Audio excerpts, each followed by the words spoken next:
Welcome back students. तो दूसरे part के अंदर अब हम स्टार्ट करते हैं प्रिपरेशन ऑफ अल्कीन्स। अगर आपने फर्स्ट पार्ट नहीं देखा ऑर्गेनिक केमिस्ट्री वाले चैप्टर का, तो आपको मैं यही कहूँगा कि आप पहले फर्स्ट पार्ट देख लें, जिसके अंदर जो इस चैप्टर से पहले वाले जितने भी टॉपिक्स थे वो हमने फर्स्ट पार्ट के अंदर कवर किए थे। क्योंकि लेक्चर ज़्यादा लेंथी हो रहा था, तो लिहाजा वहीं पर मैंने उस चीज़ को, उस वीडियो को रोक दिया था। तो वो आपको डिस्क्रिप्शन के अंदर भी लिंक मिल जाएगा, ऊपर आई बटन पर भी आपको वो वीडियो मिल जाएगी, या फिर आप हमारे चैनल के ऊपर जाकर भी उसको देख सकते हैं। सो पहले उस पार्ट को देखें ताकि इससे पहले जो टॉपिक्स हैं वो सारे आपको क्लियर हों, देन फिर आप ये वाली वीडियो देखें। तो अभी हम स्टार्ट करते हैं प्रिपरेशन ऑफ अल्कीन्स के हवाले से। अब अल्कीन्स की बात करें तो अल्कीन्स आप जानते हैं ये अनसैचुरेटेड हाइड्रोकार्बन्स होते हैं। अब इन अनसैचुरेटेड हाइड्रोकार्बन्स की जो प्रिपरेशन मेथड होते हैं वो किस तरह से हम इनको करते हैं, इनको किस तरह से प्रिपेयर करते हैं, तो यहाँ पर बुक के अंदर भी आपकी लिखा हुआ है कि these alkenes are prepared from saturated hydrocarbons, यानी सैचुरेटेड जो ऑर्गेनिक कंपाउंड्स है, जैसे हम बात करें अल्केन्स की, ठीक है, या हम बात करें अल्कोहल्स की, या हम बात करें जैसे अल्काइल हैलाइड्स की, इन तमाम सैचुरेटेड ऑर्गेनिक कंपाउंड से क्या किया जाता है, अल्कीन्स को प्रिपेयर किया जाता है through a elimination reaction. Elimination reaction होता है जिसके थ्रू जो है इनकी प्रोडक्शन की जाती है। अब सबसे पहले तो आप समझिए कि एलिमिनेशन रिएक्शंस कौन से रिएक्शंस होते हैं। इससे पहले मैं आपको सब्स्टिट्यूशन रिएक्शंस के बारे में बता चुका हूं, अभी बात आ रही है किसकी, एलिमिनेशन रिएक्शंस की। सो एलिमिनेशन रिएक्शंस की क्या अंदर होता है कि जो एटम्स या ग्रुप ऑफ एटम्स होते हैं उनको रिमूव किया जाता है। कहां से रिमूव किया जाता है, एडजेसेंट कार्बन एटम से रिमूव किया जाता है। एडजेसेंट कार्बन एटम से मुराद क्या है, फॉर एग्जांपल मैं यहाँ पर ये चेन लिखता हूँ, ये जैसे मैंने चेन लिखी है, फॉर एग्जांपल मैं कहता हूँ कि एक जो फॉर एग्जांपल ए सब्स्टिट्यूएंट यहाँ पर अटैच है, बी सब्स्टिट्यूएंट यहाँ पर अटैच है। अगर मैं एक सब्स्टिट्यूएंट को यहाँ से रिमूव करूं और बी सब्स्टिट्यूएंट को यहाँ से रिमूव करूं, तो ये जो कार्बन है आपस में जो दूसरे के साथ मौजूद हैं, इनको कौन से कार्बन कहा जाता है, इनको एडजेसेंट कार्बन कहा जाता है, क्योंकि एक दूसरे के बराबर में हो। जैसे नेबर्स में जो कार्बन पाए जाए, जैसे हमारे नेबर्स होते हैं, हमारे पड़ोसी होते हैं, इस कार्बन का जो पड़ोसी है कौन सा कार्बन है, ये वाला कार्बन है। तो ये दोनों आपस में कौन से कार्बन होंगे, एडजेसेंट कार्बन होंगे। तो जब एटम्स जो है या सब्स्टिट्यूएंट्स जब इन एडजेसेंट कार्बन से रिमूव किए जाएं, तो क्या होता है कि इन दो कार्बन के दरमियान जब यहाँ से एक सब्स्टिट्यूएंट चला जाएगा, यहाँ से चला जाएगा तो क्या बन जाएगा, डबल बॉन्ड बन जाएगा। तो एलिमिनेशन रिएक्शन के अंदर यही होता है कि जब एडजेसेंट कार्बन से एटम्स की रिमूवल की जाती है तो डबल बॉन्ड बनता है या फिर ट्रिपल बॉन्ड बनता है। डबल बॉन्ड तब बनेगा जब एक सब्स्टिट्यूएंट यहाँ से जाएगा, एक सब्स्टिट्यूएंट यहाँ से जाएगा, तो डबल बॉन्ड बन जाएगा। जब अगेन एक एक सब्स्टिट्यूएंट जाएगा या एक एक बॉन्ड उनका टूटेगा, तो देन फिर क्या बन जाएगा, थर्ड ट्रिपल बॉन्ड बन जाएगा, ट्रिपल बॉन्ड की फॉर्मेशन हो जाएगी। अभी क्योंकि हम अल्कीन की फॉर्मेशन पढ़ रहे हैं और अल्कीन के अंदर डबल बॉन्ड होता है, लिहाजा एक एक सब्स्टिट्यूएंट जो है एडजेसेंट कार्बन से जब रिमूव होगा तो डबल बॉन्ड मींस अल्कीन की फॉर्मेशन हो जाएगी। अच्छा, एलिमिनेशन रिएक्शन के हवाले से हम ये भी कहते हैं कि it is just the opposite of addition reaction. Addition reaction के अंदर हम ये करते थे कि जो अनसैचुरेशन होती थी, मींस जो डबल बॉन्ड और ट्रिपल बॉन्ड होता था जिन दो कार्बन्स के दरमियान, उसके ऊपर हम ऐड करवाते थे किसी दूसरे ग्रुप को, जैसे हाइड्रोजन को ऐड करवा देते थे, जिससे वो डबल या ट्रिपल बॉन्ड खत्म हो जाता था और single bond carbon to carbon रह जाता था। उस टाइप ऑफ रिएक्शन को हम क्या बोलते थे, एडिशन रिएक्शन। जबकि इसी का रिवर्स करेंगे हम तो क्या बन जाएगा, हमारे पास एलिमिनेशन रिएक्शन बन जाएगा। ये आपने ध्यान में रखना है। देन उसके बाद दो प्रिपरेटरी मेथड्स जो हैं हम आपकी बुक के अंदर लिखे हुए हैं अल्कीन्स के हवाले से। पहला है डीहाइड्रेशन ऑफ अल्कोहल और दूसरा है डीहाइड्रोहैलोजिनेशन ऑफ अल्काइल हैलाइड। सबसे पहले अगर हम बात करें डीहाइड्रेशन ऑफ अल्कोहल, अब देखो हाइड्रेशन किसे कहते हैं, मैंने आपको कुछ टर्म्स बताई थी, उनको दोबारा से मैं यहाँ पर लिखता हूं। जैसे मैंने आपको बताया था हाइड्रोजिनेशन, ठीक है, दूसरी टाइम मैंने आप लोगों को बताई थी हैलोजिनेशन, और अब एक टर्म है विच इज डीहाइड्रेशन, और एक टर्म होती है हाइड्रेशन भी। अब इन टर्म्स से क्या मुराद है, देखिए ये टर्म्स आपको आएंगी तो आप इनके रिएक्शंस को समझ पाओगे। हाइड्रोजनेशन बोलते हैं, मैंने आपको बताया भी था, हाइड्रोजन की एडिशन को। किसकी एडिशन को, जब हाइड्रोजन की एडिशन की जाए किसी रिएक्शन के अंदर तो उस रिएक्शन को बोला जाता है हाइड्रोजनेशन। हाइड्रो मीन वाटर, एंजिनेशन मीन एडिशन। हेलोजिनेशन बोलते हैं हेलोजन की एडिशन को। किसको बोलते हैं? हेलोजन की एडिशन को। हेलोजन को हम एक्स से रिप्रेजेंट करते हैं, ठीक है। इसमें फ्लोरीन भी हो सकता है, क्लोरीन भी हो सकता है, ब्रोमीन भी हो सकता है और इस तरह से आयोडीन भी हो सकता है। जबकि हम हाइड्रेशन किसे कहते हैं? हाइड्रेशन कहा जाता है किसको? वाटर को जब यूज किया जाए किसी भी रिएक्शन के अंदर, किसी भी प्रोसेस के अंदर, उस प्रोसेस को हम क्या कहते हैं? हाइड्रेशन। एक हाइड्रेशन आप केमिस्ट्री के अंदर ये भी पढ़ते हो कि जब आप सॉल्यूट किसी सॉल्वेंट के अंदर ऐड करवाते हो तो वो सॉल्यूट के मॉलिक्यूल्स जब आयंस के अंदर एसोसिएट होते हैं तो उन आयंस को सराउंड कर लेते हैं किसके मॉलिक्यूल्स? सॉल्वेंट मीन वाटर के मॉलिक्यूल। तो उस प्रोसेस को सॉल्वेशन कहा जाता है। और अगर सॉल्वेंट को एज अ वाटर यूज किया जाए देन फिर उस प्रोसेस को हाइड्रेशन कहते हैं। और डिहाइड्रेशन से मुराद ये होता है रिमूवल ऑफ वाटर। क्या होता है? Removal of water. तो उस प्रोसेस को हम क्या बोलते हैं? डिहाइड्रेशन बोलते हैं। ये चीज आपको समझ आनी चाहिए। तो पहले स्टेप के पहले रिएक्शन के अंदर क्या होता है कि अल्कोहल्स के अंदर से क्या किया जाता है? वाटर को रिमूव किया जाता है। तो जिसकी प्रोडक्शन होती है उसको हम क्या बोलते हैं? अल्केन्स बोलते हैं। और दूसरा प्रोसेस होता है जिसमें दूसरा रिएक्शन होता है जिसको हम बोलते हैं डिहाइड्रोहेलोजिनेशन। इसमें डी बोलते हैं रिमूवल को, hydro mean hydrogen and halogen mean halogenation mean halogen. So इस प्रोसेस के अंदर क्या होता है कि अल्काइल हैलाइड से हाइड्रोजन की और जो हेलोजन होता है उसकी रिमूवल की जाती है। डी मीन रिमूवल, ठीक है। तो ये चीज आपको यहां पर समझ आ रही होगी। अब हम देखते हैं सबसे पहले डिहाइड्रेशन ऑफ अल्कोहल। इसमें जो कैटलिस्ट यूज होता है वो कंसंट्रेटेड सल्फ्यूरिक एसिड यूज किया जाता है। सल्फ्यूरिक एसिड क्या है? ये हमारे पास एक स्ट्रॉन्ग एसिड है, मिनरल एसिड है जो कि स्ट्रॉन्ग एसिडिक स्ट्रेंथ रखता है, एसिडिक नेचर रखता है। और ये जो होता है जो रिएक्शन वो 180 डिग्री सेंटीग्रेड पर कैरी आउट किया जाता है। अब डिहाइड्रेशन की यहाँ पर थोड़ी सी मैंने डेफिनेशन लिखी है in the form of MCQs. तो it is the removal of what? It is the removal of water from alcohol and it forms what? Double bond. Double bond की फॉर्मेशन करता है जिसको हम क्या कहते हैं? मींस ये अल्कीन्स की फॉर्मेशन करता है, ठीक है। अनसैचुरेशन कॉज करता है। तो ये चीज आपको यहां से क्लियर हो रही होगी। देन हम चीज देखें इसके रिएक्शन की तरफ जाएं तो this is the example of, यहां पर मैंने एग्जांपल लिया इथाइल अल्कोहल की। इथाइल अल्कोहल कैसे है? यहां पर ये देखें दो कार्बन है, ठीक है। दो कार्बन वाले को हम एथ बोलते हैं क्योंकि यहाँ पर ये एज अ अल्काइल ग्रुप आया, लिहाजा इसके आखिर में हमने क्या लिखा है? YL लिखा है। लिहाजा ये हमारे पास क्या है? ये इथाइल बन गया which is a alkyl group, ठीक है। और साथ में अल्कोहल इसलिए लिखा है क्योंकि यहाँ पर हाइड्रोक्सिल जो फंक्शनल ग्रुप है, OH फंक्शनल ग्रुप यहाँ पर मौजूद है और ये अल्कोहल्स के लिए होता है। इसका दूसरा नाम भी मैं आपको पहले पिछले प्रीवियस लेक्चर के अंदर प्रीवियस जो हमने चैप्टर पढ़ा था उसके अंदर बताया था। इसका दूसरा नाम होता है इथानॉल। इसको हम इथानॉल भी कहते हैं। सिंपली हम क्या कहते हैं? इथेन में से ई को रिप्लेस कर लेते हैं किससे? OL से। OL जो होता है वो अल्कोहल्स के लिए यूज किया जाता है। और ये आप देख सकते हैं इस स्ट्रक्चर से भी।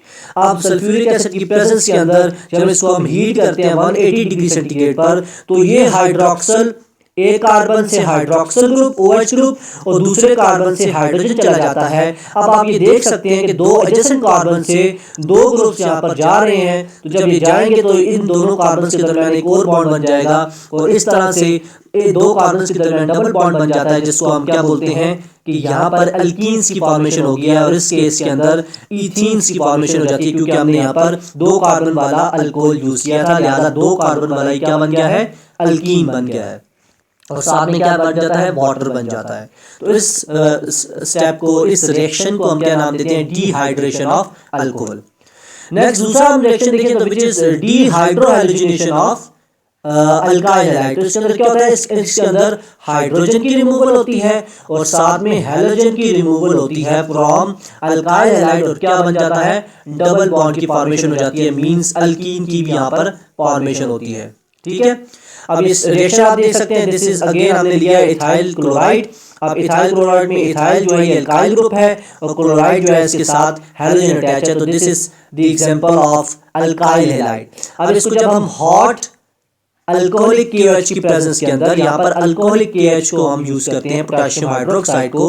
जब हम हीट करते हैं तो हमारे पास किसकी फॉर्मेशन हो जाती है, ईथीन की फॉर्मेशन हो जाती है। अब ये फॉर्मेशन कैसे होती है कि इस कार्बन से ये जो Cl है वो रिमूव हो जाता है, और इस कार्बन से एडजेसेंट कार्बन से हाइड्रोजन रिमूव हो जाता है। इस तरह से इन दोनों कार्बन के दरमियान डबल बॉन्ड की फॉर्मेशन हो जाती है, और साथ में जो क्लोराइड आयन और जो H यहाँ से निकलते हैं वो आपस में मिलकर क्या बना देते हैं, HCl हाइड्रोक्लोरिक एसिड बना देते हैं। So this is the example of what, this is the example of dehydrohalogenation of alkyl halide.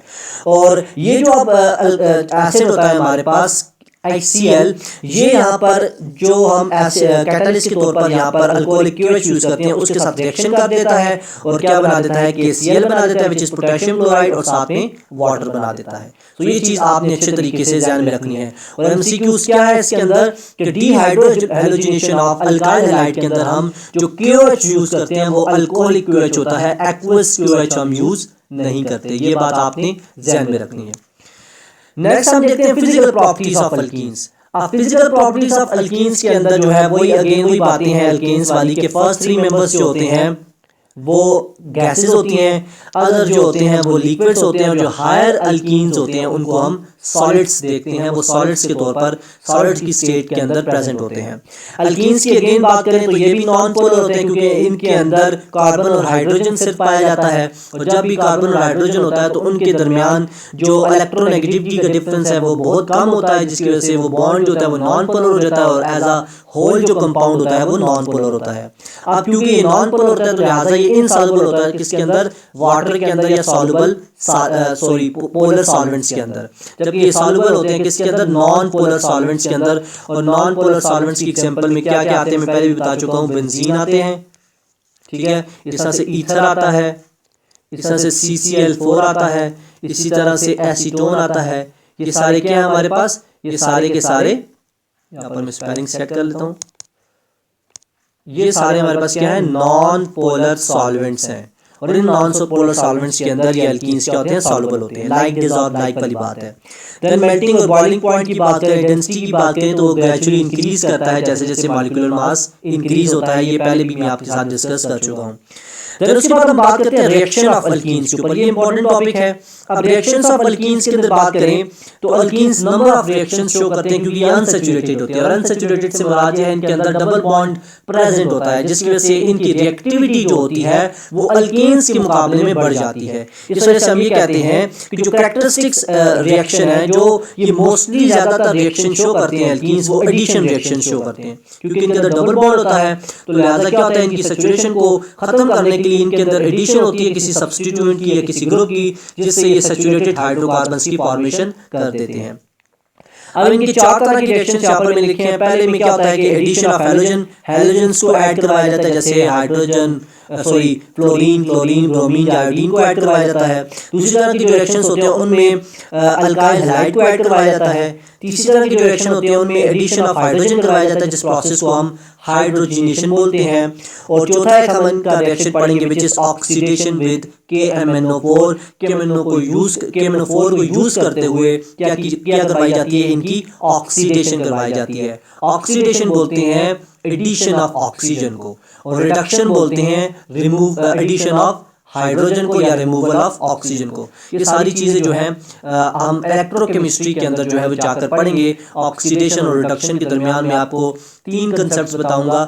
एक तो यही हाइड्रोजन और ऑक्सीजन के रिमूवल और एडिशन के ऊपर, दूसरा फिर इलेक्ट्रॉन कंसेप्ट बताऊंगा, और तीसरा जो है एक और क्लासिकल कंसेप्ट के मुताबिक हम इनको डिफरेंशिएट करेंगे आपस में। तो वो हम आगे वाले चैप्टर्स में चलकर पढ़ेंगे।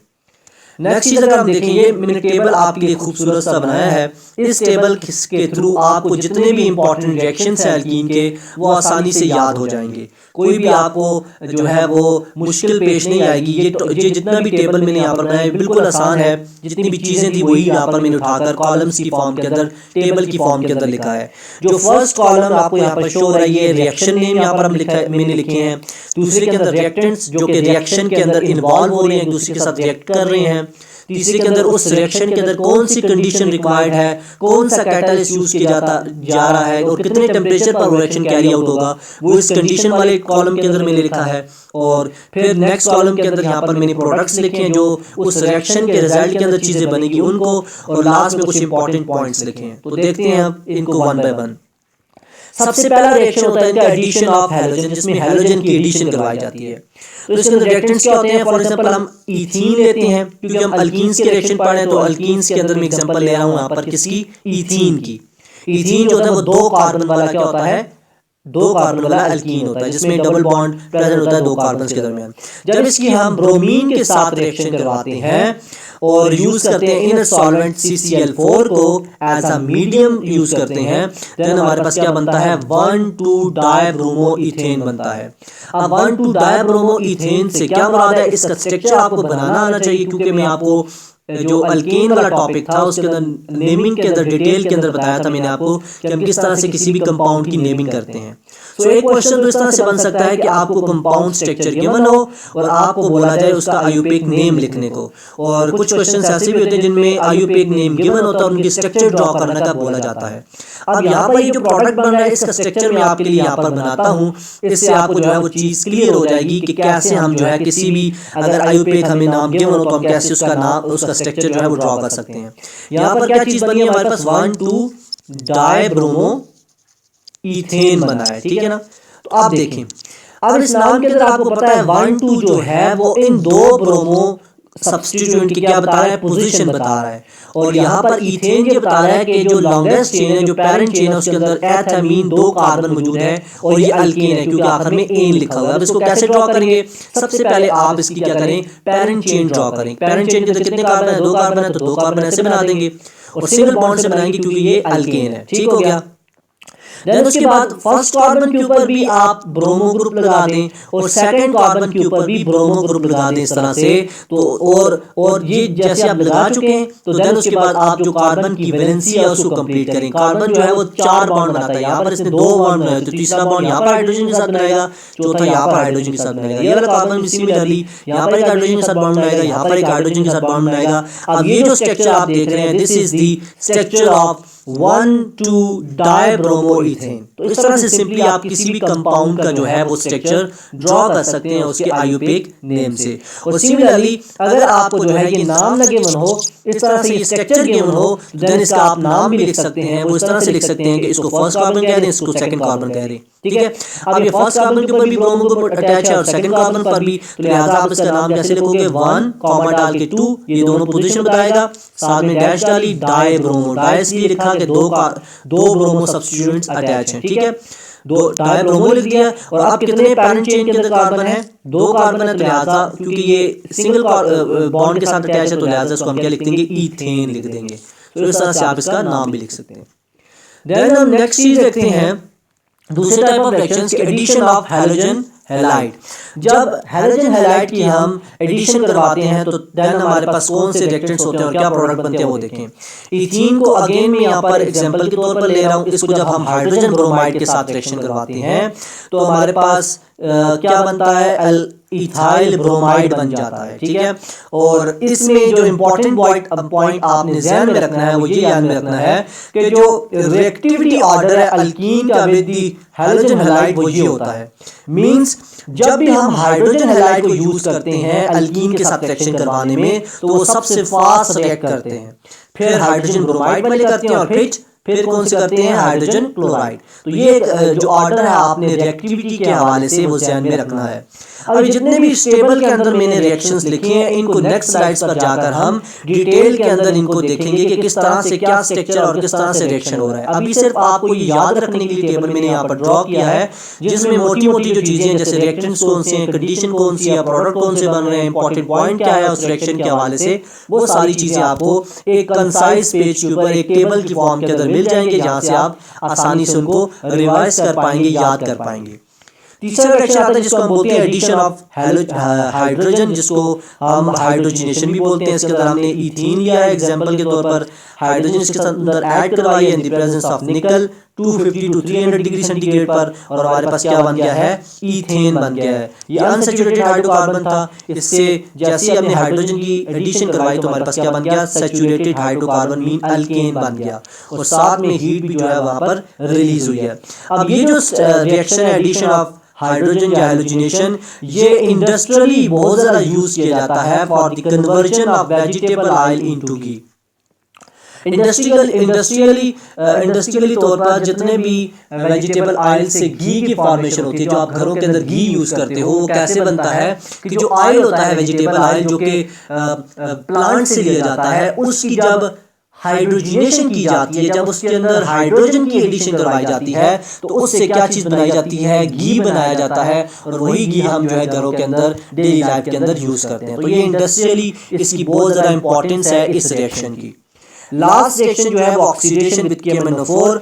इथीन की जब हम KMnO4 की प्रेजेंस के अंदर ऑक्सीडेशन करवाते हैं, साथ में वाटर को यूज करते हैं इन the presence of acid, acid कोई भी हो सकता है, आप HCl भी ले सकते हो, H2SO4 भी ले सकते हो, ये दोनों एसिड्स हैं, इनमें से कोई भी ले लो। तो जब आप रिएक्शन कैरी आउट करते हो तो प्रोडक्ट के अंदर क्या बनता है, इथाइलिन ग्लाइकोल बनता है, ठीक है, और साथ में मैंगनीज जो ऑक्साइड है वो बन जाता है, पोटेशियम हाइड्रोक्साइड मीन KOH बन जाता है। अब इथाइलिन ग्लाइकोल का क्या स्ट्रक्चर है, ये हम आगे चलकर नेक्स्ट स्लाइड के ऊपर देखते हैं। इससे पहले एक चीज आप यहाँ पर याद रख लें कि ये जो ऑक्सीडेशन विद KMnO4 है, this is used for the detection of alkenes and commonly known as Baeyer test. जब भी अल्कीन्स को या अनसैचुरेशन को या डबल बॉन्ड को चेक किया जाता है किसी कंपाउंड के अंदर, तो देन जो type of reaction carry out किया जाता है उसको हम क्या बोलते हैं, ऑक्सीडेशन विद KMnO4। और इसका दूसरा नाम क्या है, इसका कॉमन नेम क्या है इस रिएक्शन का, इसको बेयर टेस्ट भी कहा जाता है। तो अगर क्वेश्चन आ जाए कि बेयर टेस्ट से किस चीज की आइडेंटिफिकेशन की जाती है, किस चीज की डिटेक्शन की जाती है, तो आप उसके आंसर में लिखोगे it is used for the detection of alkenes और the double bond in the compound. और इस टेस्ट को हम कॉमनली कहते हैं बेयर टेस्ट। और ये एक्चुअली क्या होता है, ऑक्सीडेशन होती है विद KMnO4 अल्कीन्स की। तो ये चीज आप यहां से समझ सकते हैं। अब सबसे पहले हम रिएक्शन देखते हैं कौन सा वाला, कि जब हम जो यहाँ पर ये जो स्टेप मैंने आपको पहला रिएक्शन बताया था एडिशन ऑफ हैलोजन, वो हम देखते हैं। तो आप ये देख सकते हैं एल्कीन मैंने लिया है, इसके साथ जो है ब्रोमीन की जो है Br2 की जो है वो मैं क्या कर रहा हूँ, एडिशन करवा रहा हूँ, ऐड करवा रहा हूँ। अब ये डबल बॉन्ड है, एक ब्रोमीन इस कार्बन के ऊपर अटैक करेगा, आएगा एक जो है इस कार्बन के ऊपर आएगा, कि एक डबल बॉन्ड जो है वो टूट जाएगा, सिंगल बॉन्ड आ जाएगा, और इस तरह से हमारे पास क्या बन जाएगा, प्रोडक्ट बन जाएगा। और इस प्रोडक्ट का क्या नाम है, 1,2-डाइब्रोमोइथेन। ये कलरलेस लिक्विड होता है जो कि बन जाता है। और कंडीशन के तौर पर हम क्या यूज करते हैं, CCl4 in its solvent carbon tetrachloride जो है वो यूज करते हैं। देन उसके बाद हम बात करें तो हमारे पास दूसरा जो टाइप ऑफ रिएक्शन है जिसमें हम क्या करवा रहे हैं, दूसरे टाइप ऑफ रिएक्शन के अंदर देखिए हम हाइड्रोजन जो हैलाइड है उसकी एडिशन करवा रहे हैं। तो ये मैंने एल्कीन लिया है, इसके अंदर ये साथ में मैंने क्या लिया, हाइड्रोजन हैलाइड यूज किया। जैसे इसका रिएक्शन करवाया तो हमारे पास ये प्रोडक्ट बना, और इस प्रोडक्ट का क्या नाम है, इथाइल ब्रोमाइड है, क्योंकि ये जो आपको पोर्शन नजर आ रहा है ये इथाइल का पोर्शन है, और साथ में ब्रोमाइड जो है वो ये ग्रुप अटैच है, ठीक है। नेक्स्ट थर्ड जो हमने रिएक्शन देखा था वो एडिशन ऑफ हाइड्रोजन देखा था, विच इज हाइड्रोजनेशन। तो ये आप देख सकते हैं ये इथीन मैंने लिया है, इसके साथ हाइड्रोजन की एडिशन करवाई है, एक हाइड्रोजन इसके ऊपर आएगा कार्बन के ऊपर, एक इसके ऊपर जाएगा, और रिएक्शन जब कैरी आउट होगा तो हमारे पास क्या बन जाएंगे, इस अनसैचुरेटेड हाइड्रोकार्बन से सैचुरेटेड हाइड्रोकार्बन ईथेन बन जाएगा। और निकल को हम in the presence of 250 to 300 degree centigrade as a catalyst use करते हैं, और ये रिएक्शन कैरी आउट हो जाता है। And this is very important reaction in the industries, जहां पर क्या किया जाता है कि जो वेजिटेबल ऑयल्स होते हैं उनसे घी बनाया जाता है। और फोर्थ जो रिएक्शन है जिसमें हम इथीन ले रहे हैं अगेन एज एग्जांपल, और इसकी रिएक्शन करवा रहे हैं, ऑक्सीडेशन करवा रहे हैं KMnO4 के साथ इन the presence of water, acid भी हम ले रहे हैं, और हमारे पास क्या बन रहा है, इथाइलिन ग्लाइकोल बन रहा है। ये जो आप स्ट्रक्चर देख रहे हैं this is the structure of ethylene glycol. Ethylene इसलिए बोला है कि यहाँ पर दो कार्बन मौजूद हैं, दो इथाइलिन ग्रुप मौजूद हैं, ठीक है, दो मिथाइलिन ग्रुप मौजूद है, उसको हम दो कार्बन है, इस वजह से इसको हम क्या बोल रहे हैं, इथाइलिन बोल रहे हैं। और ग्लाइकोल इसलिए बोल रहे हैं कि इसके अंदर दो जो हैं वो क्या मौजूद हैं, दो हाइड्रोक्सिल ग्रुप मौजूद हैं। और इसका दूसरा नाम क्या होगा, 1,2 इथेन डायोल, या इसको हम इस तरह से भी लिख सकते हैं देखें 1,2 इथेन डायोल हमने इसको क्यों बोला है, क्योंकि फर्स्ट और सेकंड कार्बन पर, ये फर्स्ट कार्बन है ये सेकंड कार्बन है, इसके ऊपर क्या चीज़ मौजूद है, हाइड्रोक्सल ग्रुप मौजूद है। और हाइड्रोक्सल ग्रुप जहाँ पर मौजूद होते हैं वो अल्कोहल्स होते हैं, और अल्कोहल के एंड में हम क्या लिखते हैं, OL लिखते हैं। तो लिहाजा मैंने क्या लिखा 1 2। अब इथेन क्यों लिखा है पूरा, क्योंकि यहाँ पर 2 कार्बन मौजूद है, लिहाजा उसके लिए मैंने क्या लिखा है, सिंगल बॉन्ड के साथ, लिहाजा मैंने उसके लिए क्या लिखा है, इथेन लिखा है। और डायोल क्यों लिखा है, डाई इसलिए लिखा है कि यहाँ पर 2 जो है, 2 क्या चीजें मौजूद हैं, 2 हाइड्रोक्सल ग्रुप मौजूद हैं, इसलिए मैंने आखिर में डायोल लिखा है। ठीक है, तो ये चीज आपको यहाँ पर अच्छे तरीके से समझ आनी चाहिए। अब इथीन की कुछ और बात करें तो इथीन जो होता है ये प्लांट हार्मोन भी है।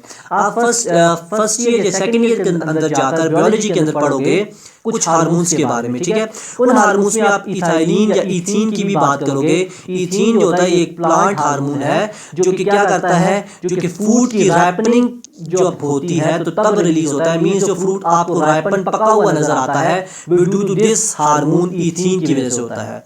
और इस इथीन के स्मॉल साइज होने की वजह से ये इन द फॉर्म ऑफ गैस जो है वो ट्रेवल करता है। ठीक है, तो ये चीजें भी आपने एमसीक्यूज के हवाले से ध्यान में रखनी है। नेक्स्ट चीज हम देखते हैं स्लाइड पर जाकर अल्केन्स के बारे में। तो अल्केन्स की अगर हम बात करें तो अल्केन्स जो होते हैं ये अगेन अनसैचुरेटेड हाइड्रोकार्बन्स हैं। ठीक है, पहला पॉइंट तो आपको यही यहाँ पर क्लियर होना चाहिए कि अनसैचुरेटेड क्यों है, क्योंकि कार्बन टू कार्बन जो है एक ट्रिपल बॉन्ड इनके अंदर प्रेजेंट होता है। इसके अलावा हम इनके बारे में ये कहते हैं कि इनके अंदर 2 हाइड्रोजन लेस होते हैं एज कंपेयर टू अल्कीन्स। देखें यहाँ पर जब हम अल्कीन्स का जो जर्नल स्ट्रक्चर है, जर्नल फार्मूला है वो लिखते हैं तो वो क्या होता है CnH2n। ठीक है, और जब हम लिखते हैं किसका, हम लिखते हैं इन अल्केन्स अल्काइंस का रिएक्शन तो हम लिखते हैं CnH2n-2। This is the journal formula of alkynes and this is the journal formula of alkenes. इस फार्मूले से भी आपको नजर आ रहा होगा कि अल्काइंस के अंदर 2 जो हाइड्रोजन होते हैं वो कम होते हैं। अब ये एग्जांपल के थ्रू भी मैं आपको समझाऊंगा, यहाँ पर थोड़ा सा आगे चलते हैं फिर आपको मैं समझाऊंगा। अब यहाँ पर देखिए अल्काइंस जो है इनका जनरल फार्मूला यहाँ पर मैंने लिखा है। सिंपलेस्ट जो अल्काइन है, अल्कीन के केस के अंदर भी हमने यही कहा था कि जो सिंपलेस्ट अल्कीन होता है वो इथीन से स्टार्ट होता है, 2 कार्बन से स्टार्ट होता है, क्योंकि carbon to carbon double bond होता है तो तब होता है। जबकि मीथेन की बात करें अगर एक कार्बन वाला अल्कीन हम लेंगे तो वो एग्जिस्ट नहीं करता, क्योंकि एक कार्बन होगा तो फिर डबल बॉन्ड किसके साथ वो बनाएगा। तो इसलिए मीथीन या मिथाइन आप कभी भी लिखा हुआ नहीं देखोगे, कभी भी पढ़ोगे नहीं। तो हमेशा जब भी आप अल्कीन या अल्काइन की बात करोगे तो वो 2 कार्बन से स्टार्ट होगा। सिमिलरली यहाँ पर भी आप देखें अल्काइन जो है वो 2 कार्बन वाले से स्टार्ट हो रहा है विच इज इथाइन, और इसका जो मॉलिक्यूलर फार्मूला है वो क्या है, C2H2 है। अब इसी के मुकाबले में मैं आपके लिए लिखता हूँ यहाँ पर इथीन का फार्मूला। किसका लिखता हूँ, इथीन का। इथीन का आप कैसे निकालेंगे, देखिए यहाँ पर, सॉरी यहाँ पर मेरा थोड़ा सा देखें, अच्छा तो देखिए आप अब देखें आप इथीन के कैसे निकालेंगे। इथीन के लिए ये जनरल फार्मूला है तो 2 कार्बन वाला है तो C2 हो जाएगा, H2n है 2 × 2 हो जाएगा तो C2H4 जो है किसका मॉलिक्यूलर फार्मूला आता है, इथीन का आता है। जबकि आप इथाइन का देखें क्या मॉलिक्यूलर फार्मूला है, C2H2 है। 2 कार्बन किससे कम है, इस इथीन से कम है। यही हमारा पहला पॉइंट था। देन अल्काइंस की बात करें तो इसको एज अ फ्यूल के तौर पर भी यूज किया जाता है इन ऑक्सी एसिटाइलिन टॉर्चेस के अंदर। अब ऑक्सी एसिटाइलिन टॉर्चेस क्या होती हैं, जो आप वेल्डिंग करने वाले लोगों को देखते होंगे, जो वेल्डर्स होते हैं उनको अगर आप देखो तो वो जिस चीज़ से वेल्ड करते हैं, जिस डिवाइस से, उससे जो वो आप देखते हैं वेल्डिंग करते वक्त जो शुआएं सी निकलती हैं, वो जो हम क्या कह सकते हैं, वो जो आपको पिक्चर भी चले मैं शो कर दूंगा, ये आप देख सकेंगे इसके थ्रू भी। तो ये आपको जो नजर आ रही है शुआएं सी, ये जो आपको लाइट सी नजर आ रही है, ये किसके थ्रू निकलती है, ये इनके अंदर अल्काइंस को यूज किया जाता है और ये इन अल्काइंस की बर्निंग की वजह से निकलती हैं। और इन टॉर्चेस को हम क्या कहते हैं, इन टॉर्चेस को हम ऑक्सी एसिटाइलिन टॉर्चेस कहते हैं। और इनके अंदर जो टेम्परेचर होता है वो मोर देन 3000 डिग्री सेंटीग्रेड तक जो है वो राइज कर सकता है। अब यहाँ पर मैंने रिएक्शन भी नीचे लिखा है, जब इथाइन की मींस अल्काइन की हम प्योर ऑक्सीजन की प्रेजेंस के अंदर क्या करते हैं, बर्निंग करते हैं, तो लार्ज अमाउंट ऑफ हीट जो है वो रिलीज होती है और इस हीट को यूज किया जाता है फॉर वेल्डिंग। वेल्डिंग के अंदर जो है इसको यूज किया जाता है और ये जो है इसकी जो डिवाइस यूज की जाती है उसको कहा जाता है ऑक्सी एसिटिलाइन टॉर्चेस। ठीक है, अब हम इथाइन की बात करें तो इथाइन का जो कॉमन नेम है वो क्या है, एसिटाइलिन भी इसको कहा जाता है। जब भी आप एसिटाइलिन देखोगे लिखा हुआ तो इससे मुराद क्या है, C2H2, और ये this is the formula of molecular formula of ethyne या फिर एसिटाइलिन। तो ये चीज आपको यहाँ पर क्लियर होनी चाहिए। नेक्स्ट चीज हम देखते हैं इनके मॉलिक्यूलर फार्मूला, कंडेंस फार्मूला और स्ट्रक्चर फार्मूला, जैसे कि हमने अल्कीन्स और अल्केन्स के अंदर भी देखा था। यही चीज यहाँ पर भी मैंने आपको बता देता हूँ। मैंने अल्कीन्स के केस के अंदर भी बताया था कि मीथेन एग्जिस्ट नहीं करता, इसी तरह से जो मिथाइन है वो भी एग्जिस्ट नहीं करता, क्योंकि कार्बन टू कार्बन 3 बॉन्ड होने जरूरी है। ठीक है, यहाँ पर क्योंकि एक ही कार्बन होता है मिथाइन के केस के अंदर, तो ये एग्जिस्ट ही नहीं करता। अगर हम इथाइन की बात करें तो उसका मॉलिक्यूलर फार्मूला C2H2 है, इसका कंडेंस फार्मूला ये है। इस तरह से प्रोपाइन का, ब्यूटाइन का, पेंटाइन का और हेक्साइन का आप इनके मॉलिक्यूलर फार्मूलास भी देख सकते हो और इनके कंडेंस फार्मूला भी देख सकते हो। बिल्कुल आसान सी चीजें हैं। हम स्ट्रक्चरल फार्मूला के ऊपर आ जाते हैं। This is the structural formula of ethyne, जिसको हम एसिटाइलिन भी बोलते हैं, क्योंकि यहाँ पर देखें 2 कार्बन और दोनों के दरमियान क्या मौजूद है, ट्रिपल बॉन्ड मौजूद है। सिमिलरली ये जो आपको रिएक्शन स्ट्रक्चर नजर आ रहा है, यहाँ पर कितने कार्बन है, 2, 3 कार्बन है, और 3 वाले को हम क्या बोलते हैं, प्रोपाइन, और डबल बॉन्ड भी आपको नजर आ रहा है। सिमिलरली यहाँ पर देखें 1 carbon, 2 carbon, 3 carbon, 4 carbon, 4 carbon है, 4 कार्बन वाले को हम बोलते हैं ब्यूट बोल दिया। अब क्योंकि carbon to carbon triple bond है, लिहाजा इसको हम क्या बोल देंगे, YNE भी लिख देंगे, तो ये क्या बन जाएगा, ब्यूटाइन बन जाएगा। ठीक है, नेक्स्ट देखते हैं ये वाला देखें 1 carbon, 2 carbon, 3 carbon, 4 carbon, 5 carbon, 5 carbon वाले को बोलते हैं पेंट। अब क्योंकि carbon to carbon triple bond मौजूद है, लिहाजा इसको आप क्या लिख दोगे, YNE भी लिख दोगे, तो ये क्या बन जाएगा, पेंटाइन बन जाएगा। और इस तरह से अगर आप हेक्साइन का स्ट्रक्चर ड्रॉ करोगे तो आप क्या करोगे, 1 कार्बन, 2, 3, 4, 5 और ये छठा कार्बन 3, 3, 6। ठीक है, और छठे कार्बन के दरमियान आप 3 बॉन्ड लगा दो, और जो पीछे बच जाएंगे जिनके, तो उनके ऐसे साथ क्या लगा दोगे, हाइड्रोजन भी अटैच कर दोगे, तो ये क्या बन जाएगा, स्ट्रक्चर हेक्साइन का बन जाएगा। नेक्स्ट हम देखते हैं naming rules for alkynes. Alkynes के केस के अंदर भी जो नेमिंग रूल हैं वो समवट सिमिलर ही हैं, किसके, अल्कीन्स और अल्काइंस के केस के अंदर। कुछ 1-2 पॉइंट्स डिफरेंट आएंगे, वो यहाँ पर हम डिस्कस करेंगे। सबसे पहले आपने इनके अंदर भी क्या करना है, लॉन्गेस्ट जो कंटिन्यूस चेन है उसको आपने सेलेक्ट कर लेना है। ठीक है, और वो वाली चेन आपने सेलेक्ट करनी है जिसके अंदर क्या मौजूद हो, triple bond, carbon to carbon triple bond मौजूद हो। पेरेंट नेम जो होगा ये डिराइव होगा आइडेंटिकल अल्केन से, जैसा कि हमने अल्कीन्स के केस के अंदर भी कहा था। जो अल्केन्स का ANE होगा लास्ट वाला, उसको रिप्लेस कर दोगे आप किससे, YNE से, जब भी ट्रिपल बॉन्ड आ जाएगा। आप चेन की आप जब नंबरिंग करोगे तो आपने जो दोनों कार्बन है जो कि ट्रिपल बॉन्ड बना रहे हैं उनको भी इंक्लूड करना है नंबरिंग के अंदर, और नंबरिंग आप उस एंड से स्टार्ट करोगे जो कि नियर होगा किसके, ट्रिपल बॉन्ड के। जैसा कि हमने अल्कीन्स के केस के अंदर भी कहा था कि आप अल्कीन्स के केस के अंदर नंबरिंग उस एंड से करोगे जहां पर डबल बॉन्ड करीब हो, और अल्काइन्स के केस के अंदर आपने नंबरिंग उस एंड से करनी है जहां पर ट्रिपल बॉन्ड करीब हो। अब जो पोजीशन ऑफ ट्रिपल बॉन्ड होगी वो आप नंबर से शो करोगे, और ट्रिपल बॉन्ड वाले कार्बन्स को वो आप नंबर असाइन करोगे जो कि लोअर नंबर होगा, मिनिमम नंबर उनको असाइन करोगे। और जो लोकेशन होगी ट्रिपल बॉन्ड की वो आप जो फर्स्ट एटम होगा ट्रिपल बॉन्ड का उसके साथ जो है वो शो करोगे यूज करते हुए प्रीफिक्स को। और लास्ट के अंदर आप यहाँ पर पॉइंट लिखा होगा कि आप जो लोकेशन है सब्स्टिट्यूएंट्स की उसको भी इंडिकेट करोगे by the number of carbon atoms to which they are attach. अब इन सारी चीज़ों को आप इस जो है एग्जांपल्स के ऊपर अप्लाई करें। ये देखिए हमारे पास सबसे पहले ये सिंपलेस्ट अल्काइन है विच इज इथाइन, और इसके अंदर आप देख सकते हो 1 कार्बन ये है, 1 कार्बन ये 2 कार्बन है। ठीक है, तो ये क्या है हमारे पास, इथाइन है जिसको हम एसिटाइलिन बोलते हैं। अब यहाँ पर देखिए आप सबसे पहले ये चेन हमने सिलेक्ट कर दी, इसके अंदर ये कार्बन है, 2 कार्बन 3 कार्बन। नंबरिंग क्यों मैंने इस साइड से स्टार्ट किया, क्योंकि इस साइड से स्टार्ट किया तो इस ट्रिपल बॉन्ड वाले कार्बन को कम नंबर मिला है, मिनिमम जो है नंबर अलॉट हुआ है, तो लिहाजा इसका नाम क्या हो जाएगा, 1। ठीक है, अब कितने कार्बन है, 1 कार्बन, 2 कार्बन, 3 कार्बन, तो 3 कार्बन वाले को हम क्या बोलते हैं, प्रोपाइन, तो 1 प्रोपाइन ये बन जाएगा। ठीक है, सिमिलरली यहाँ पर देखें इस केस के अंदर तो इसके अंदर जो है लॉन्गेस्ट चेन ये वाली है, ठीक है। और इसके अंदर अगर हम नेमिंग करें तो कैसे है 1 2 3 4, तो इसका नाम क्या आ जाएगा 1 4 वाले को हम क्या बोलते हैं ब्यूटाइन बोलते हैं, तो ब्यूटाइन। सो एक चीज और भी आप देखते होंगे बुक के अंदर जब भी टर्मिनल पोजीशन पर ट्रिपल बॉन्ड या डबल बॉन्ड आ जाता है तो देन उसकी पोजीशन को जो है वो मेंशन नहीं करते लोग। तो अगर आप यहाँ पर 1 ना भी लिखो तो फिर भी कोई गलत चीज नहीं है, अगर लिखोगे तो वो पोजीशन ही बताएगा उस ट्रिपल बॉन्ड की उस चेन के अंदर। सिमिलरली इसका अब हम नाम लिखते हैं। इसलिए सबसे पहले तो आपने क्या करना है, इनकी जो यानी चेन है, जो कॉन्टिन्यूस चेन है, उसको जो लॉन्गेस्ट चेन है उसको आइडेंटिफाई करना है। तो यहाँ पर देखिए अगर इसको हम as a long chain consider करें तो ये आ जाएगी। अब यहाँ पर देखिए एक सब्स्टिट्यूएंट यहाँ पर अटैच है, एक यहाँ पर अटैच है, एक यहाँ पर अटैच है। कितने कार्बन है, 1 carbon 2 carbon 3 carbon 4 carbon 5 carbon 6 carbon, ठीक हो गया। और अगर हम इसको दूसरी वाली चेन देखें 1 कार्बन 2 कार्बन 3 4 5 6, यहाँ पर भी 6 आते हैं।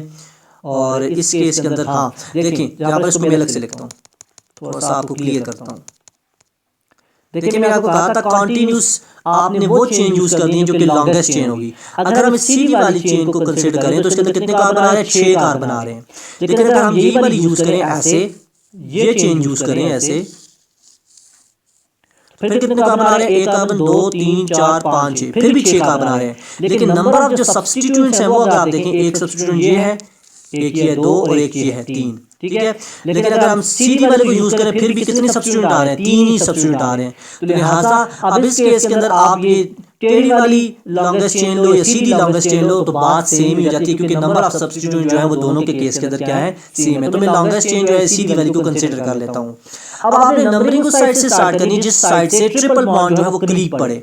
अगर आप इस साइड से नंबरिंग करें तो ट्रिपल बॉन्ड किस पोजीशन पर आता है, थर्ड कार्बन के ऊपर आता है। अगर आप इस साइड से स्टार्ट करो तो यहाँ पर भी किस कार्बन पर आ रहा है, थर्ड कार्बन पर आ रहा है। तो लिहाजा आप नंबरिंग का भी इशू नहीं रहा अगर हम सिर्फ ट्रिपल बॉन्ड को देखें। लेकिन दूसरी चीज आप क्या देख रहे हैं कि यहाँ पर सब्स्टिट्यूएंट्स भी अटैच है। अब इन सब्स्टिट्यूएंट्स को नेम देने के लिए आप क्या करोगे, इनके जो है वो नंबरिंग उस साइड से करोगे जहां पर सब्स्टिट्यूएंट को लोएस्ट नंबर मिले।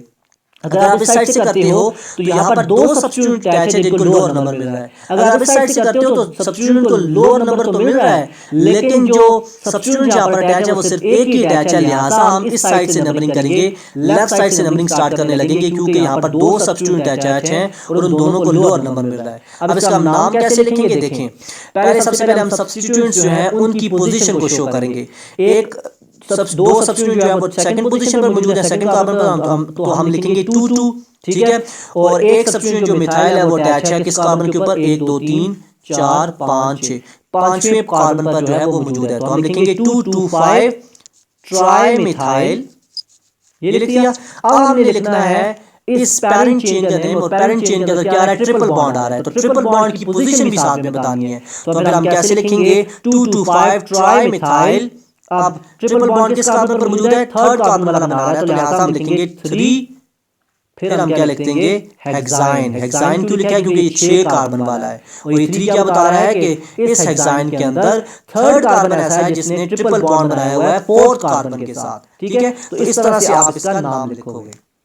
नेक्स्ट चीज हम देखते हैं प्रिपरेशन ऑफ अल्काइंस। अल्काइंस को हम कैसे प्रिपेयर कर सकते हैं, तो अल्काइंस की प्रिपरेशन जो की जाती है वो एलिमिनेशन रिएक्शंस के थ्रू की जाती है, जैसा कि हमने अल्कीन्स के अंदर भी देखा था, उनके अंदर भी एलिमिनेशन रिएक्शंस ही इन्वॉल्व होते हैं। तो पहला जो रिएक्शन आता है वो आता है डीहाइड्रोहैलोजिनेशन ऑफ एडजेसेंट डायहैलाइड्स, यानी डीहाइड्रोहैलोजिनेशन बोलते हैं हैलोजन की रिमूवल को। किसको बोलते हैं, डी बोलते हैं रिमूवल को, हैलोजिनेशन बोलते हैं हैलोजन। मींस हैलोजन की रिमूवल को डीहाइड्रोहैलोजिनेशन बोला जाता है। और ये कहां से हैलोजन की रिमूवल की जाती है, एडजेसेंट डायहैलाइड्स से की जाती है। अब डायहैलाइड्स से क्या मुराद है, डाई बोलते हैं 2 को, हैलाइड्स मीन 2 जब मौजूद हो क्या चीज, हैलोजेंस ग्रुप अटैच हो एडजेसेंट कार्बन के ऊपर, तो उसको हम बोलते हैं एडजेसेंट डायहैलाइड। और इनका दूसरा नाम जो होता है वो होता है विसिनल डायहैलाइड। अब विसिनल डायहैलाइड कौन से हैं वो देखिए आप, जब भी 2 हैलोजन एटम्स एडजेसेंट कार्बन के ऊपर अटैच हो तो उन हैलाइड्स को हम क्या बोलते हैं, विसिनल डायहैलाइड्स बोलते हैं।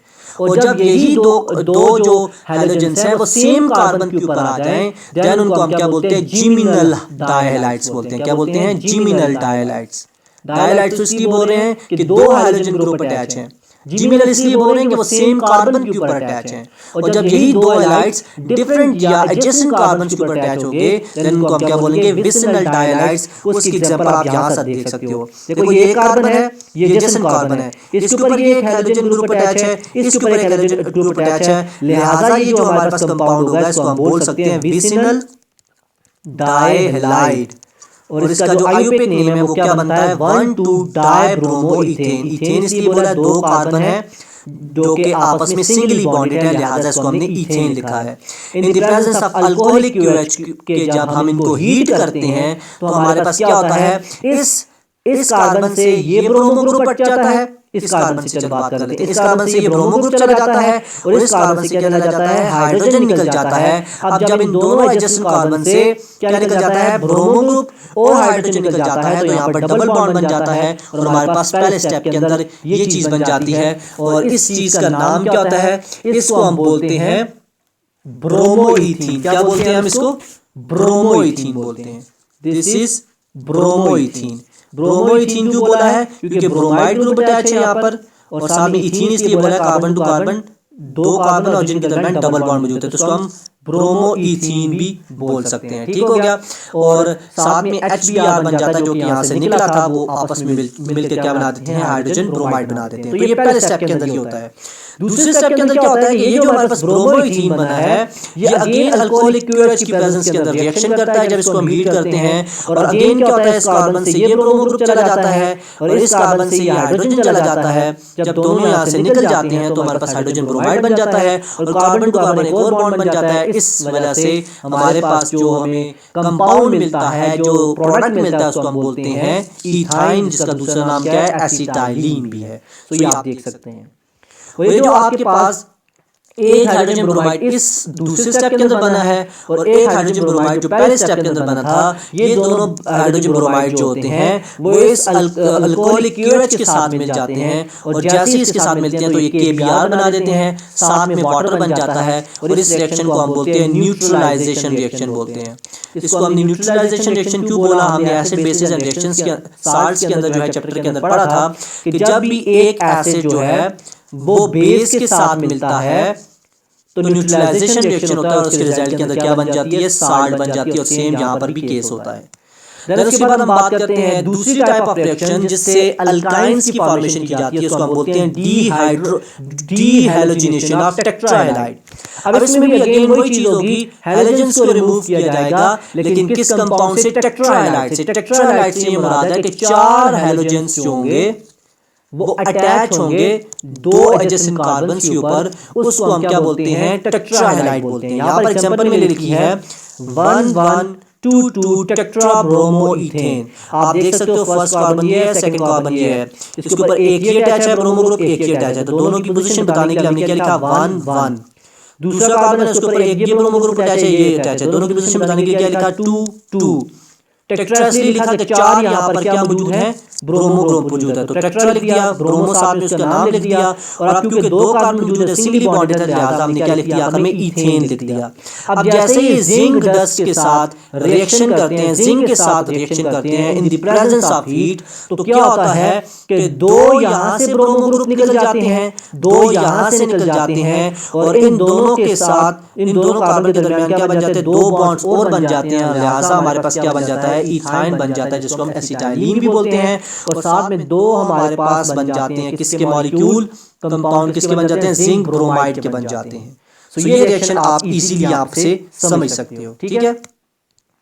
अब हम फिजिकल प्रॉपर्टीज ऑफ अल्काइंस की बात करते हैं। इसमें भी केस वही सेम बात है कि पहले 3-4 जो मेंबर्स होते हैं वो गैसेस होती हैं, अदर्स लिक्विड्स होते हैं, और जो हायर अल्केन्स आते हैं वो सारे के सारे क्या होते हैं, सॉलिड्स होते हैं, just like alkenes and alkanes.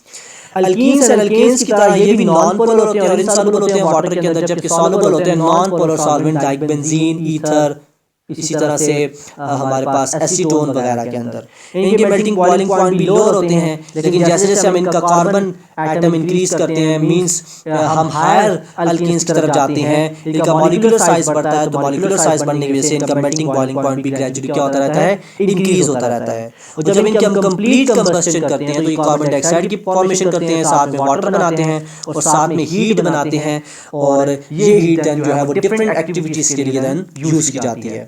Then उसके बाद हम देखते हैं लास्ट टॉपिक इस चैप्टर का, which is reactions of alkynes. अब जस्ट लाइक अल्कीन्स, ये अल्काइंस भी क्योंकि अनसैचुरेटेड होते हैं, तो लिहाजा ये भी जो रिएक्शन मोस्टली करते हैं, कैरेक्टरिस्टिक रिएक्शन इनके जो होते हैं वो एडिशन रिएक्शंस होते हैं, जिनमें क्या होता है कि अनसैचुरेशन जो होती है इन कंपाउंड्स के अंदर वो खत्म हो जाती है और सैचुरेटेड कंपाउंड्स बन जाते हैं। सबसे पहला जो रिएक्शन आता है वो हैलोजिनेशन का आता है, जिसमें एडिशन करवाई जाती है किसकी, हैलोजन। और हैलोजन कौन सा हो सकता है, ब्रोमीन भी हो सकता है, क्लोरीन भी हो सकता है और आयोडीन भी हो सकता है। लेकिन इनकी अगर हम रिएक्टिविटी की बात करें तो आयोडीन इजीली जो है वो ऐड हो जाता है किसके अंदर, अल्काइंस के अंदर हो जाता है। फिर ब्रोमाइड होता है, और सबसे स्लो जो रिएक्शन करते हैं वो आयोडीन जो है वो सबसे स्लो रिएक्शन करता है अल्काइंस के साथ। इसमें जो हम कैटलिस्ट यूज करते हैं वो फास्फोरस ट्राइक्लोराइड यूज करते हैं, which is PCl3, this is known as phosphorus trichloride. इस तरह से एक चीज आप ये भी पढ़ते हो, इसका फास्फोरस का एक और भी आप क्लोराइड पढ़ते हो, विच इज PCl5, और इसका नाम क्या होता है, फास्फोरस पेंटाक्लोराइड। पेंटा बोलते हैं 5 वाले को, और क्लोराइड मीन क्लोराइड ग्रुप मौजूद है। और इसको हमने ट्राई क्यों बोला, क्योंकि इसके अंदर 3 क्लोराइड ग्रुप अटैच हैं। ठीक है, अब फर्स्ट स्टेप के अंदर क्या होता है कि जब अल्काइन जो है वो क्लोरीन के साथ रिएक्शन करता है in the presence of phosphorus trichloride, तो क्या होता है कि एक जो क्लोरीन होता है वो इस कार्बन के ऊपर अटैच हो जाता है, एक क्लोरीन जो होता है इस कार्बन के ऊपर अटैच हो जाता है। तो इस वजह से ये जो कार्बन टू कार्बन एक जो बॉन्ड होता है, तीसरा बॉन्ड वो टूट जाता है और डबल बॉन्ड की फॉर्मेशन हो जाती है। अब इस कंपाउंड का आप नाम आसानी से लिख सकते हैं, ये फर्स्ट ग्रुप फर्स्ट कार्बन पर अटैच है, लिहाजा हमने फर्स्ट लिख दिया। ये सेकंड कार्बन पर मौजूद है तो उसको सेकंड लिख दिया। डाइक्लोरो इसलिए लिखा कि 2 क्लोरो ग्रुप मौजूद है, और इथीन इसलिए लिखा कि carbon to carbon double bond है। इस तरह से आप इसकी नेमिंग कर सकते हैं। सेकंड स्टेप के अंदर क्या होता है कि यही जो प्रोडक्ट बनता है ये अगेन जो है वो क्लोरीन मॉलिक्यूल के साथ मिलता है। एक क्लोरीन इस कार्बन के ऊपर अटैच होता है, एक क्लोरीन इस कार्बन के ऊपर होता है, एक और डबल बॉन्ड वाला जो बॉन्ड होता है वो टूट जाता है PCl3 की प्रेजेंस के अंदर, तो हमारे पास carbon to carbon single bond बन जाता है। और इस तरह से 4 जो है यहाँ पर क्लोराइड ग्रुप अटैच हो जाते हैं। इसको हम क्या बोलते हैं, 1,1,2,2 टेट्राक्लोरोईथेन बोलते हैं। तो ये चीज आप आसानी से यहाँ से समझ सकते हैं। और लास्ट अगर हम देखें तो जो दूसरा टाइप ऑफ जो रिएक्शन होता है अल्काइंस का वो ऑक्सीडेशन होती है, जब हम KMnO4 के साथ इनकी क्या करते हैं, ऑक्सीडेशन करते हैं। तो इसके अंदर क्या होता है ये देखें, KMnO4 का हम जो नाम लिखते हैं वो होता है हमारे पास पोटेशियम। पोटेशियम जो है वो K के लिए यूज किया जाता है सिंबल, ठीक है, सिंबल जो है वो K है पोटेशियम का। और पोटेशियम इसको हम बोलते हैं परमैंगनेट। क्या बोलते हैं, परमैंगनेट। इसी तरह से एक और चीज होती है पोटेशियम मैंगनेट भी होता है, ठीक है। वो चीज आप जो है फर्स्ट ईयर के अंदर जाकर पढ़ोगे, लेकिन अभी आपके लेवल तक यही चीज लिखी हुई है तो आप ये पढ़ो कि जब हम पोटेशियम परमैंगनेट के साथ रिएक्शन करवाते हैं इन the presence of potassium permanganate, हम ऑक्सीडेशन करवाते हैं अल्काइंस की। जैसे यहाँ पर मैंने एग्जांपल लिखी है किसकी, इथाइन की।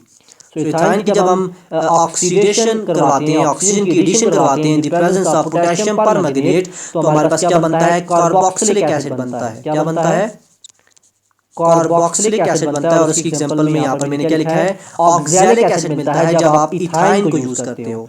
और ऑक्सैलिक एसिड के बारे में आपने 2 बातें ध्यान में रखनी है, एक तो ये जो है कार्बोक्सिलिक एसिड की कैटेगरी के अंदर आता है, और दूसरा ये ध्यान में रखना है कि इसके अंदर 2 जो होते हैं वो कार्बोक्सिलिक ग्रुप प्रेजेंट होते हैं। क्या मौजूद होते हैं, 2 कार्बोक्सिलिक ग्रुप प्रेजेंट होते हैं, इसलिए इसको हम डाई कार्बोक्सिलिक एसिड भी बोलते हैं। क्योंकि अगर आप देखो एक कार्बोक्सिलिक ग्रुप ये मौजूद है इसके अंदर C डबल बॉन्ड OH, और दूसरा यहाँ पर ये मौजूद है, इसलिए हम इसको डाई कार्बोक्सिलिक ग्रुप या डाई कार्बोक्सिलिक एसिड भी बोलते हैं। और साथ में कार्बन डाइऑक्साइड की फॉर्मेशन हो जाती है। तो ये चीज आपने जो है यहाँ से अच्छे तरीके से समझ लेनी है, ठीक है। तो सिंपली हुआ क्या है, इस कार्बन के दरमियान जो ट्रिपल बॉन्ड था उसमें से 2 बॉन्ड टूटे और क्या हुआ है, एक ऑक्सीजन के साथ इस कार्बन ने डबल बॉन्ड बना लिया है और दूसरी जो ऑक्सीजन थी उसके साथ इस कार्बन ने डबल बॉन्ड बना लिया है और इस तरह से जो एक और ऑक्सीजन थी वो इसके साथ आकर अटैच हो गई कार्बन के साथ, हाइड्रोक्सिल ग्रुप की फॉर्मेशन हो रही है और इस तरह से हमारे पास जो प्रोडक्ट बना है वो ऑक्सैलिक एसिड बन गया है। तो ये हमारे पास पूरा चैप्टर था जिसके अंदर हमने 2 पार्ट्स के अंदर इस चैप्टर को कवर किया है, क्योंकि लेक्चर ज्यादा लंबा हो रहा था तो इसलिए हमने 2 पार्ट्स के अंदर किया। फर्स्ट पार्ट के अंदर जो है हमने हाइड्रोकार्बन्स के अंदर अल्केन्स देखे और अल्कीन्स जो है वो इंट्रोडक्शन देखी, और आज हमने दूसरे जो पार्ट था उसके अंदर हमने अल्कीन्स की प्रिपरेशन देखी, फिर अल्काइंस की प्रिपरेशन, उनके रिएक्शंस, उनकी फिजिकल प्रॉपर्टीज के बारे में देखा। सो एक कंप्लीट लेक्चर मैंने आपके साथ डिलीवर किया जिसके अंदर जितने भी इंपॉर्टेंट पॉइंट्स थे, जितने भी इंपॉर्टेंट कंसेप्ट्स थे वो सारे के सारे आपके साथ मैंने क्या किए, शेयर किए। आपके नोट्स भी देख सकते हैं, कलरफुल नोट्स मैंने आपके लिए बनाए थे जिसके थ्रू आपको समझ भी आसानी से आई होगी, और अगर आप इनको बाद में भी देखेंगे तो आपकी जो फास्ट रिवीजन है उसके लिए बड़े हेल्पफुल होंगे। इनको मैं साफ करके मींस जो मैंने यहाँ पर लाइनें लगाई हैं जो इनको यहाँ पर लिखने के लिए यूज किया है, इन सबको मैं रिमूव करके इनको फिल करके अच्छे तरीके से मैं आपको नीचे जो है वो डिस्क्रिप्शन के अंदर लिंक दे दूंगा, उसके थ्रू आप क्या कर सकेंगे, इनको डाउनलोड कर सकेंगे और देन आप फास्ट रिवीजन के लिए जो है इनको यूज कर सकेंगे। तो ये आज का लेक्चर था। आई होप कि आपको चीजें समझ आई होंगी। ये बहुत ही इंपॉर्टेंट लेक्चर है आपकी ऑर्गेनिक केमिस्ट्री की बेस के लिए, क्योंकि जब आप सेकंड ईयर के अंदर जाकर ऑर्गेनिक केमिस्ट्री पढ़ोगे तो यही सारी बेस वाली जो चीजें हैं, कंसेप्ट्स हैं वहां पर यूज होंगे। सो हम नेक्स्ट चैप्टर के अंदर नेक्स्ट लेक्चर के अंदर नेक्स्ट चैप्टर देखेंगे वन शॉट के अंदर। तब तक के लिए अपना ख्याल रखिएगा। अल्लाह हाफिज।